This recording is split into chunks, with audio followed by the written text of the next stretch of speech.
ভারতের গণতন্ত্রের ইতিহাসে যার নাম স্বর্ণাক্ষরে থাকা উচিত ছিল, কিন্তু প্রশাসনের ডকুমেন্টস অনুযায়ী তার নাম এখন বাড়ত। যিনি স্বাধীনতা সংগ্রামী, অন্যদিকে গান্ধীজির গান্ধীজির আহ্বানে কারেঙ্গিয়ায় মারেঙ্গে এই স্লোগান নিয়ে কলকাতার রাজপথ হেঁটেছিলেন সেই শেখ ইব্রাহিম বর্তমানে তার যে এসআইআর প্রক্রিয়া এবং তারপর তার যে শুনানিতে ডাক এসেছিল, তারপর তার নাম এখন বিচারাধীন। বর্তমানে এই যে জামালপুরের বাসিন্দা শেখ ইব্রাহিম 32 বিঘার বাসিন্দা, এলাকার মানুষ এখন এই কথাটাই বারবার করে বলছেন যে মানুষ প্রথম স্বাধীন দেশের প্রথম ভোটার এবং যিনি স্বাধীনতা সংগ্রামের সাথে দীর্ঘদিন যুক্ত ছিলেন এবং সেই সময়টা কাছ থেকে দেখেছেন অনেক কিছুই, আজ সেই মানুষটাই আজকে এই ভোট চূড়ান্ত খসড়া তালিকার ঘোষণা হবার পর দেখতে পাওয়া যাচ্ছে তার নামই বিচারাধীন। এবং এলাকার মানুষ প্রশ্ন তুলছে বারবার করে, 104 বছরের এই মানুষটা যিনি এই দেশের জন্য লড়াই করেছেন, দেশের প্রথম ভোটার, আর আজকের দিনে তারই এই খসড়া তালিকায় দেখতে পাওয়া যাচ্ছে বিচারাধীন। তবে মানুষ প্রশ্ন করছে, এই যে ঘটনা ঘটলো এই 104 বছরের ইব্রাহিমের সাথে,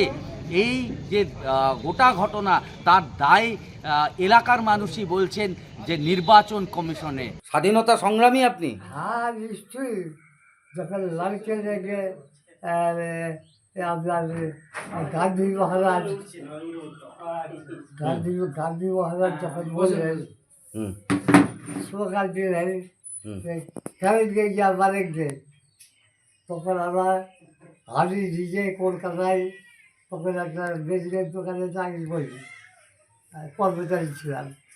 তো সেখান থেকে আমি দৌড়ে দৌড়ে তাদের পৃথিবীতে আমিও ওই সব বলতে বলতে আমিও গেলাম কারেঙ্গে যা মারেঙ্গে, কারেঙ্গে যা মারেঙ্গে করতে করতে গেলাম।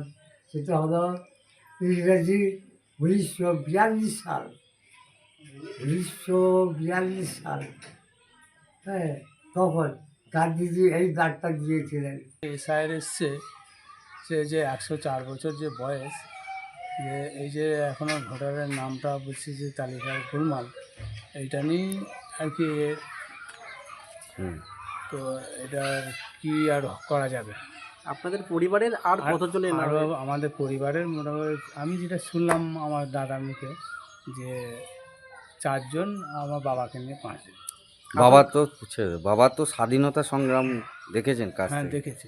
প্রথম ভোট, বাবা স্বাধীন দেশে ভোট দিয়েছে। প্রথম ভোট। আর কি বলবেন যে 104 বছর বয়সে? 104 বছর বয়স, আর কি বলবো বলুন দেখি। এই যে নির্বাচন কমিশনের ঘোষণা এবং তারপর যে গোটা প্রক্রিয়া, তারপর এই যে ঘটনা, গোটা গ্রাম জুড়ে এখন কিন্তু এই প্রশ্নই ঘুরছেন।